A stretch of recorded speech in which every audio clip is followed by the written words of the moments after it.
Yang ini juga anak sekolah yang sudah suami istri, Dwiki Darmawan dan Ita Purnamasari. Wah, SMA favorit SMA Negeri 2 Surabaya. SMA saya SMA 3 Bandung. Sedangkan ini adalah gerombolan yang kelihatannya kacau tapi bermoral terpuji. Mereka tidak suka berkelahi, apalagi berbuat kriminal. Waktu itu gue kebayangnya gue bakal jadi pramugari. Swear, bener. Gue kasih tau aja ya, Tika waktu SMA alim banget.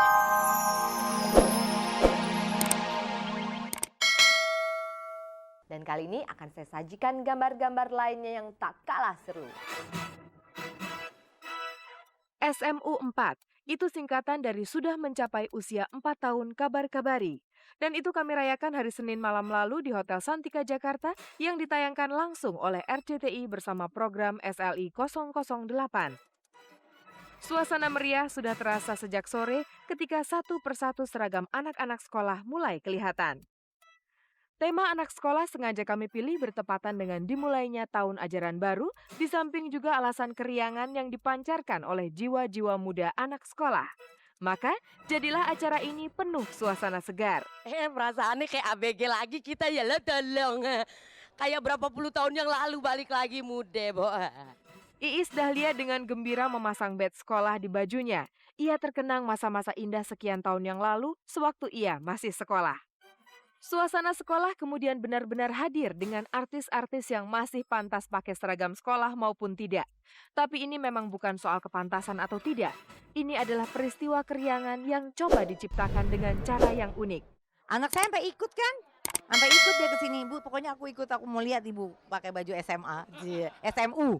Dulu kan SMA, SMU. Pokoknya kabar-kabarnya oke banget. Nah, kita doain terus dan ini saya sampai foto loh pakai baju ini buat nanti disimpan. Ya, ini difotoin nanti semua gitu. Sepatu ini beli nih, ngemodal nih. Tapi gue beli yang kecil supaya nanti bisa pakai Alika. Jadi ini kejepit nih, Zon. Bagaimana? Nah, asik ya. Tampak kepala sekolah Amazon Dalimunte yang menjadi ketua panitia ulang tahun keempat kabar-kabari ini sedang memberi nasihat kepada Monica Umardi, muridnya yang gemar berganti-ganti pacar. Sedangkan murid-murid lainnya sedang mengisi perut di kantin. Termasuk Sheila on Seven yang jauh-jauh datang dari Yogyakarta untuk menerima anugerah artis paling berbakat tahun ini dari kabar-kabari karena prestasi mereka yang begitu muncul di belantika musik pop Indonesia langsung meledak penjualan albumnya. Ada juga anak sekolah yang sudah menjadi suami istri, Adi MS dan Memes. Mereka dulu sama-sama di SMA 3 Jakarta, hanya beda tahunnya. Ceritanya sebenarnya waktu Memes lagi pertandingan vokal grup. Gue tuh udah alumni waktu itu. Terus gue ceritanya disuruh aktif vokal grupnya dia gitu. Festival band. Kelas berapa? Festival band. Aku kelas 2, dia udah alumni terus ngajarin ceritanya ngasih inspirasi apa advisor. Padahal kita begini. Itulah Memes yang lulus SMA tahun 83 dan Adi MS tahun 79.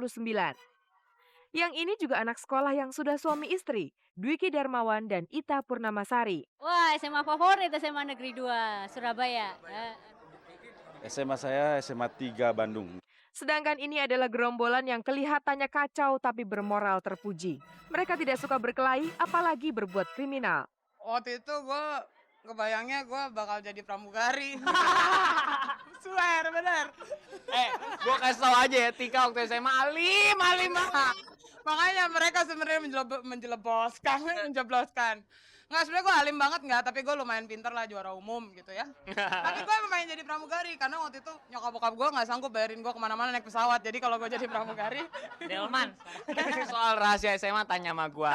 Juara 2 Panco.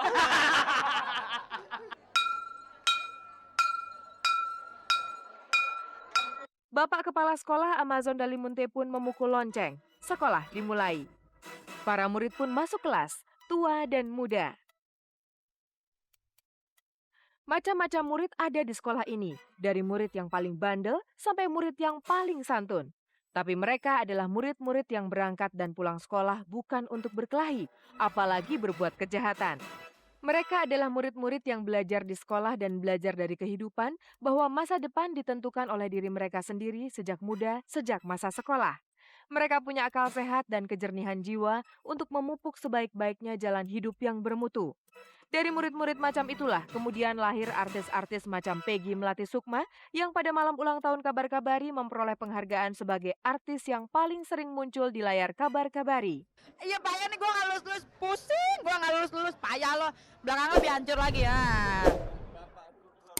Jangan sentuh aku, atau aku panggilkan bapakku dan kusuruhnya mengawinkan kau dan aku biar Kabar Kabari punya berita baru. Soalnya gue ditanyain soal kawin melulu. Oke, jadi di atas semuanya itu gue ngucapin terima kasih banyak karena gue sendiri merasa, gue betul-betul merasa kalau I'm not gonna be here today without all of you, tanpa pers, tanpa fans, dan tanpa semua orang yang pernah ada dalam proses hidup gue dan juga karir gue. Gue betul-betul berterima kasih, dan kalau gue sering muncul di Kabar Kabari, mungkin karena gue paling percaya sama Kabar Kabari ya. Ada apa-apa tinggal telepon Bang Amazon atau Bang Zoom, pokoknya tinggal telepon. Jadi gue pengen persahabatan kita antara gue dan Kabar Kabari bisa berjalan terus. Rasa percaya yang sudah terbina mudah-mudahan tidak akan pernah dikhianati satu sama lain. Terima kasih banyak. Peggy Melati Sukma sebagai artis perempuan yang paling sering muncul di Kabar Kabari. Sedangkan artis prianya adalah Deddy Corbuzier. Selama ini kesan saya sama Kabar Kabari itu menurut saya ada infotainment yang paling bagus. Kita lihat aja deh, rating juga nomor 1 sekarang. Dan saya tidak pernah punya masalah apapun, sekecil apapun dengan Kabar Kabari, apalagi dengan personil-personilnya. Saya rasa mereka mendukung saya dan saya juga balas mendukung mereka yang pasti. Mereka bisa menjalin kerjasama yang sangat apik dengan artis karena mereka menganggap bahwa dengan menjalin kerjasama itu mereka bisa kelangsungan hidupnya akan lebih terjamin. Itulah pemirsa yang kami lakukan selama ini, menghormati artis sebagai narasumber utama kami. Tanpa artis berarti tidak ada Kabar Kabari, karena kami adalah media yang membawa kabar-kabar seputar dunia artis. Sutarji Kalzum Bahri, ia penyair papan atas Indonesia, tapi rupanya ia juga ingin merambah bidang lain, menyanyi. Maka bersama Eki Lamoh dan Tommy Awi, terbentuklah sebuah grup bernama The Pliers, singkatan dari penyambung lidah rakyat.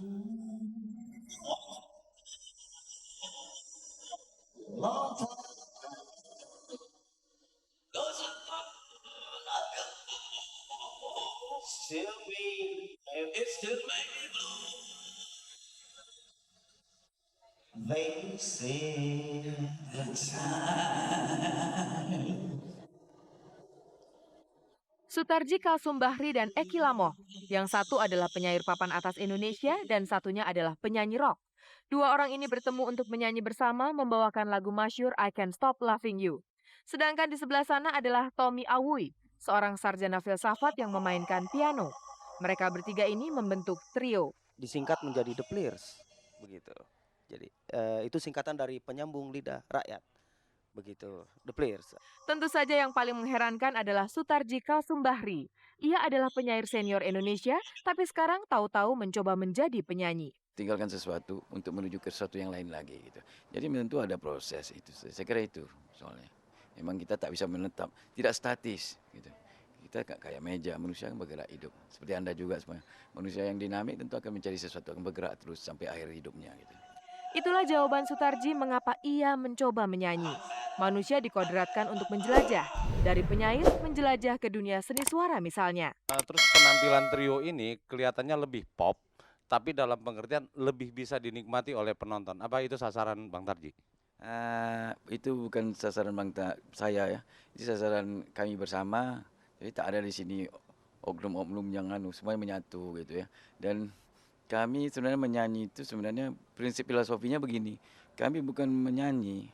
Kami ini sebenarnya adalah lagu itu sendiri. Karena manusia adalah lagu. Jawaban Sutarji Kalsum Bahri sudah mulai memasuki wilayah hakikat. Kalau diteruskan pasti butuh waktu panjang untuk penjelasannya. Tapi secara singkat baginya tidak ada lagu yang jelek. Yang ini misalnya tidak akan disebutnya jelek.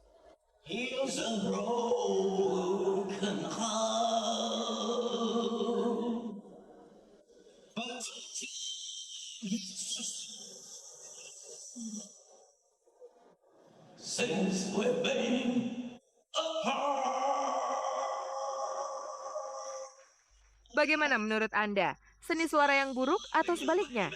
Tapi menurut Sutarji Kalsum Bahri, dalam hidup ini tidak ada lagu yang buruk. Nah, kami ini adalah lagu. Jadi ketika kami hadir, sebuah lagu itu tidak ada salahnya. Tidak ada sumbang, tidak ada paham. Begitulah.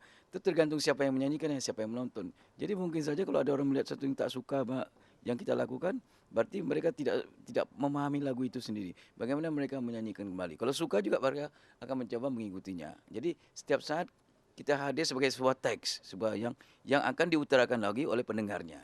Jadi dalam hal ini kami adalah teks, kami adalah lagu itu sendiri. Sebagaimana hidup adalah sebuah lagu.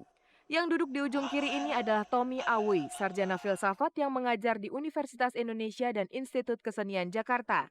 Dalam trio ini, Tommy memainkan piano. Bagi mereka yang udah tahu kan itu, ya saya udah berapa lama lah dulu main di Expos Cafe, kemudian suka main di Klub 45 gitu kan. Tapi sekalipun itu main-main aja, memang bukan profesional gitu.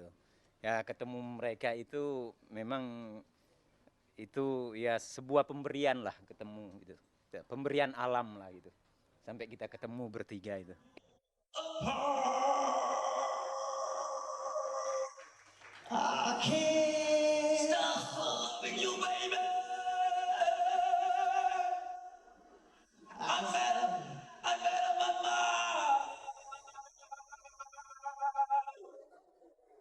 Pemirsa, terserah Anda menilai bagaimana sang penyair Sutarji Kalsumbahri menyanyi. Tapi kalau Anda bilang kepadanya suaranya buruk, ia dengan sigap akan menjawab. Bukan suara merdu yang kami lakukan, tetapi menciptakan karakter yang sebagai sebenarnya karakter manusia, karakter pencarian diri, satu pengembangan itu yang akan transendental. Pada akhirnya nanti lagu itu bukan lagu lagi, tapi seperti yang nada, do itu bukan do tapi seperti do, macam do, bahkan do, hampir seperti do, di atas do.